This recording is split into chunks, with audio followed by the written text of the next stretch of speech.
Paz do Senhor Jesus repouse sobre a sua vida. Amém.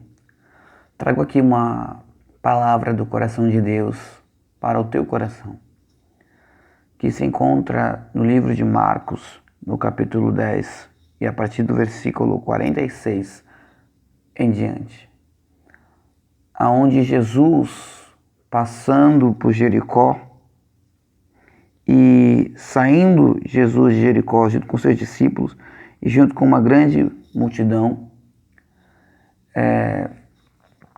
um cego chamado Bartimeu estava sentado no caminho. E ouvindo ele que Jesus passaria por ali, ele começou a clamar: Jesus, filho de Davi, tem misericórdia de mim. E ele gritava: Jesus, filho de Davi, tem misericórdia de mim. A multidão que acompanhava Jesus, alguns da multidão, disse para o cego: olha, para de gritar, ele não te ouve, ele não pode te ouvir. Ao ouvir isso, em vez de se desmotivar, aí é que o cego se motivou mais ainda. Quando ele ouviu que Jesus não podia ouvi-lo, ele gritou mais alto: peraí, se ele não está me ouvindo com esse tom de voz, vou gritar mais alto para que ele possa me ouvir. Jesus, filho de Davi, tem misericórdia de mim. O cego Bartimeu nos ensina uma lição muito valiosa logo agora de começo. Que quando parece que Jesus não está nos ouvindo, que Deus não está ouvindo o nosso clamor, é aí que nós temos que clamar mais ainda.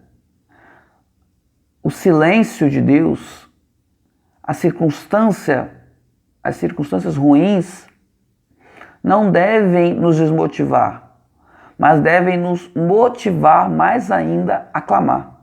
E clamar mais, e buscar mais. Em um determinado momento, Jesus dá uma parábola, ele mostra um exemplo sobre a importância da persistência na presença de Deus. Ele diz que, dentro do seu exemplo, uma mulher viúva, todos os dias, ia até a casa de um juiz e dizia: Senhor, julgue a minha causa.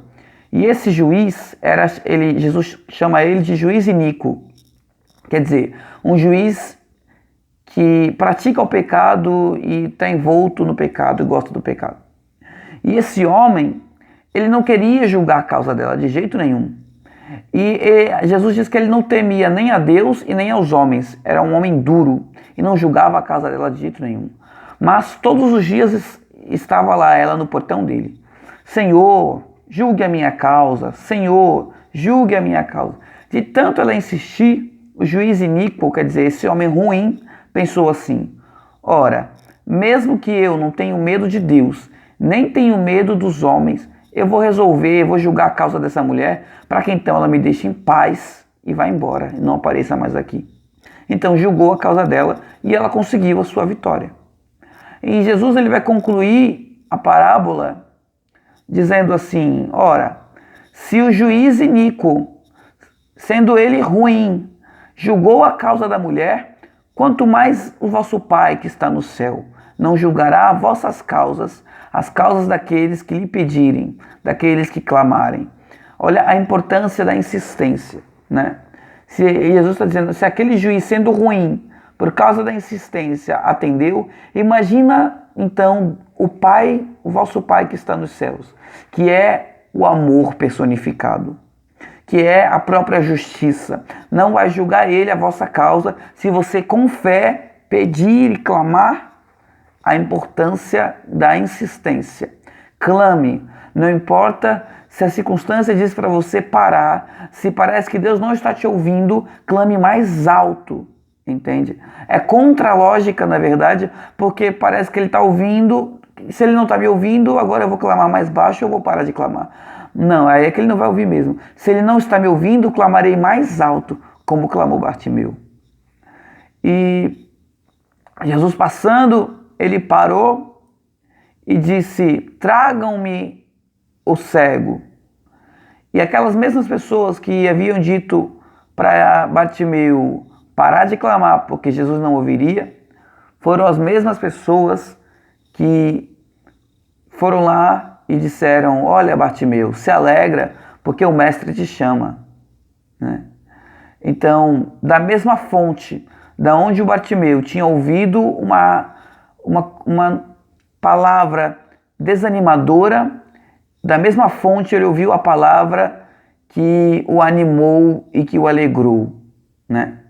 Porque Deus é Deus para fazer aquilo ou aqueles que te trouxeram desgraça, que te trouxeram desânimo, para fazer essa mesma fonte, essa mesma coisa, essas mesmas pessoas, para te trazerem alegria novamente.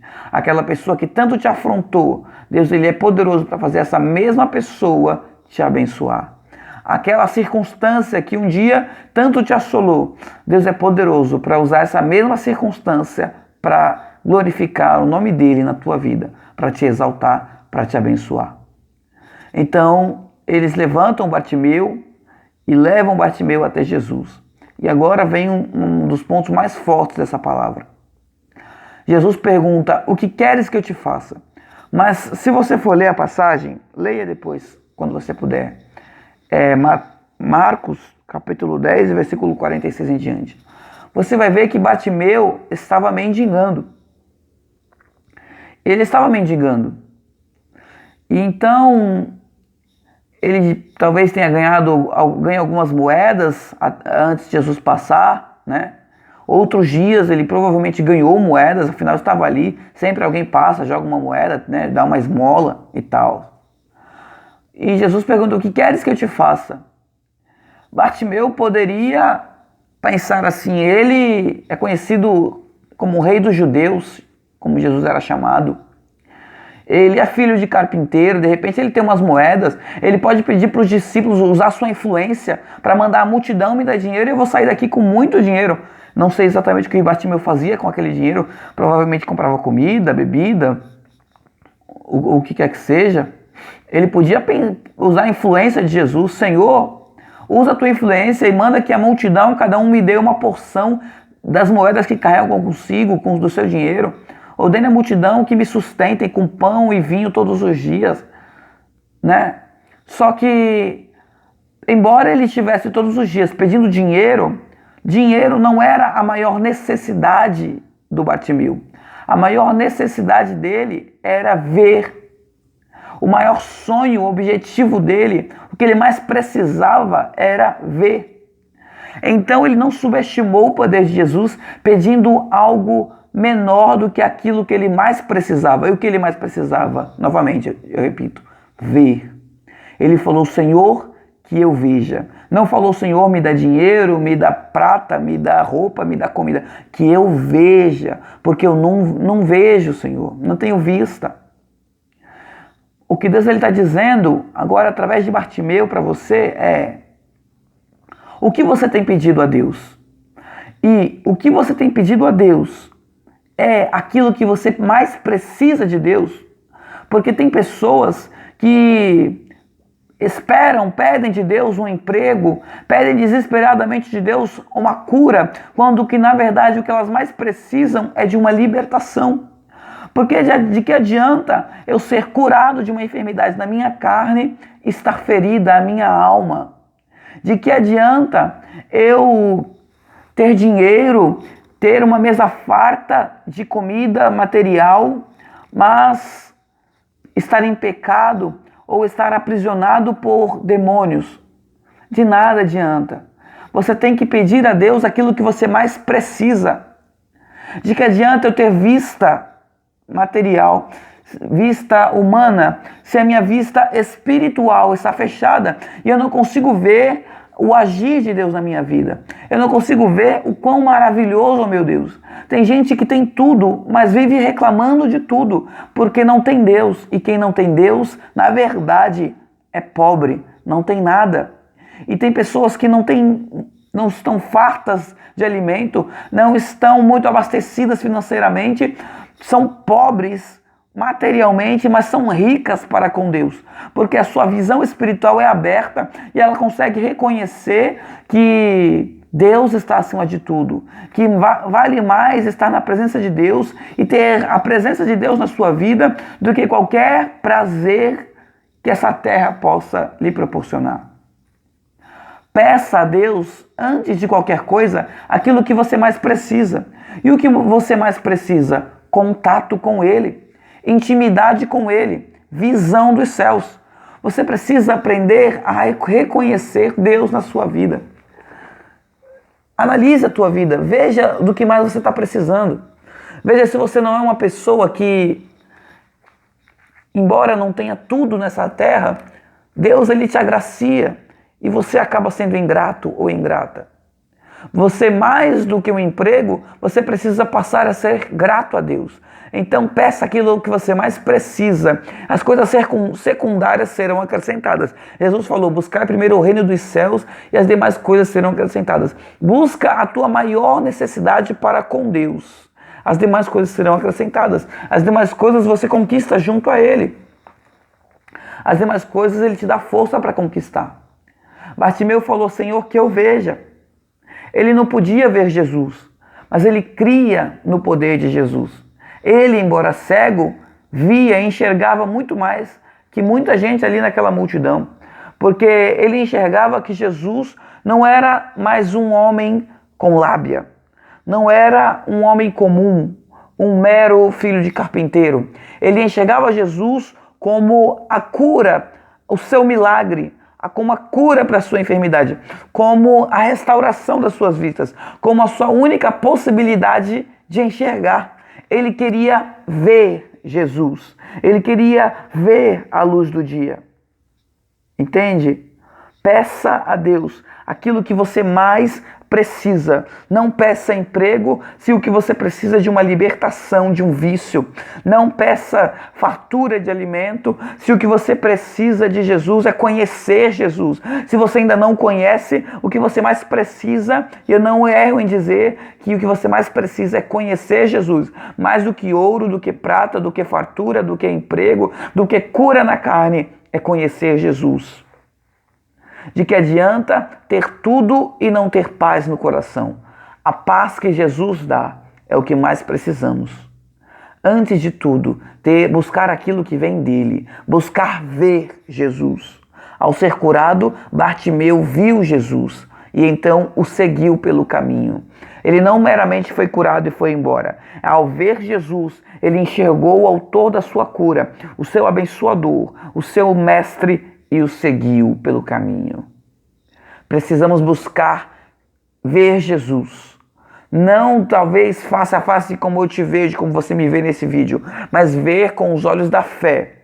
Peça para Deus abrir os teus olhos espirituais, para você conseguir enxergar Jesus na sua vida, para você conseguir ver quando Ele está contigo, quando Ele fala contigo nos menores sinais, através de pessoas, às vezes até de pessoas que você não espera, através de um louvor, de uma canção, através até da oração de alguém que você está ouvindo e Jesus ele está falando. Só que muitas vezes estamos com os nossos olhos da fé fechados e não o enxergamos. É mais importante enxergar Jesus e crer que Ele está conosco, mesmo sem vê-lo com os olhos da carne, mas vendo Ele com os olhos da fé, do que qualquer outra bênção, abastança nessa terra, do que qualquer fartura ou provisão nessa terra. Mais uma coisa, para concluir, para finalizar. Quando Bartimeu ouve que Jesus está passando, ele clama, né? Jesus, filho de Davi, tem misericórdia de mim. Com filho de Davi, com essa frase, Bartimeu está reconhecendo que Jesus é rei e é rei sobre reis. Com essa frase, Bartimeu está dizendo que Jesus é o Messias enviado de Deus. Porque havia uma promessa de Deus a Davi, de que não lhe faltaria rei que se assentasse no trono, no seu lugar, que ele se assentasse no lugar de Davi, que o substituísse. E quando ele fala Jesus, filho de Davi, está dizendo, você é o rei que vai se assentar no trono de Davi eternamente. E como Jesus é eterno, ele morreu e venceu a morte, ele está sentado no trono, né, à direita de Deus, e ele é a raiz de Davi, como diz em Apocalipse, certo? Então, quando Bartimeu diz, Jesus, filho de Davi, ele está dizendo, eu reconheço que tu és o cumprimento da promessa de Deus sobre Davi.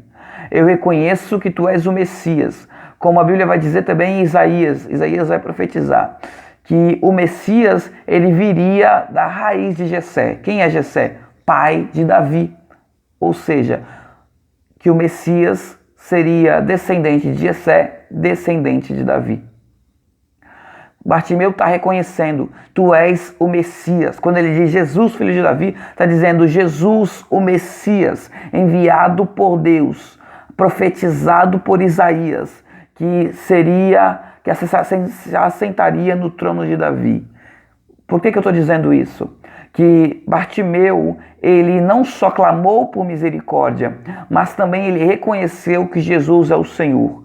Porque para nós recebermos algo da parte de Deus, para nós enxergarmos, para nós conhecermos Jesus, nós temos que reconhecer que Ele é o Filho de Deus, que Ele é a promessa de Deus de salvação. Ele é a porta que Deus colocou diante de nós. E aquele que bater na porta, ela se abrirá e ele entrará e sairá e encontrará pastagem. Quer dizer, encontrará a vida eterna. Jesus é a porta que foi posta diante da igreja, diante do homem, de toda a raça humana. E todo aquele que tiver que reconhecer que precisa da salvação, deve clamar e reconhecer Jesus como Filho de Deus, como raiz de Davi, ou seja, o rei que se assentará no trono e reinará para sempre e eternamente. Amém. Amém. Ele clamou por misericórdia e Jesus perguntou, o que queres que eu te faça? E ele pediu, Senhor, que eu veja, e então passou a seguir Jesus. Peça, bata na porta e ela se abrirá. Mas quando ela se abrir, siga Jesus. Não vá embora. Não seja ingrato. Siga Jesus. Eis que Deus, a Bíblia vai dizer em Apocalipse, o Espírito Santo dizendo a uma das igrejas, a uma das 7 igrejas, eis que ponho diante de ti uma porta aberta. Aí vem aquele que tem a chave de Davi, que abre e ninguém fecha, que fecha e ninguém abre. A porta está aberta, é a porta da salvação. Jesus, ele está passando diante de você. Você está ouvindo essa palavra. A Bíblia vai dizer que a palavra é o Espírito, a palavra é o Espírito da profecia. Então, você está ouvindo a palavra de Deus, você está ouvindo o próprio Espírito Santo falar com você. A porta está aberta, você está ouvindo a palavra. Aceite essa palavra, clame a misericórdia de Jesus, mas não desista porque estão dizendo que ele não ouve, porque estão dizendo que já clamaram e não os ouviram. Você insista, clame, proclame, insista a Jesus. Jesus, tem misericórdia de mim. Jesus, tem misericórdia de mim. E quando ele disser, o que queres que eu te faça? Não peça coisas terrenas. Peça o que você mais precisa. Jesus, eu quero te ver. Eu quero te conhecer. Eu quero crer na tua palavra. Eu quero crer nas tuas promessas. Eu quero te conhecer. Senhor, abra os meus olhos espirituais para que eu veja. Para que eu veja aquilo que os meus olhos da carne não veem. Amém? Para que eu veja que o Senhor é com todo aquele que clama e que confia no Senhor. Aquele que teme o Senhor. Amém? Deus abençoe.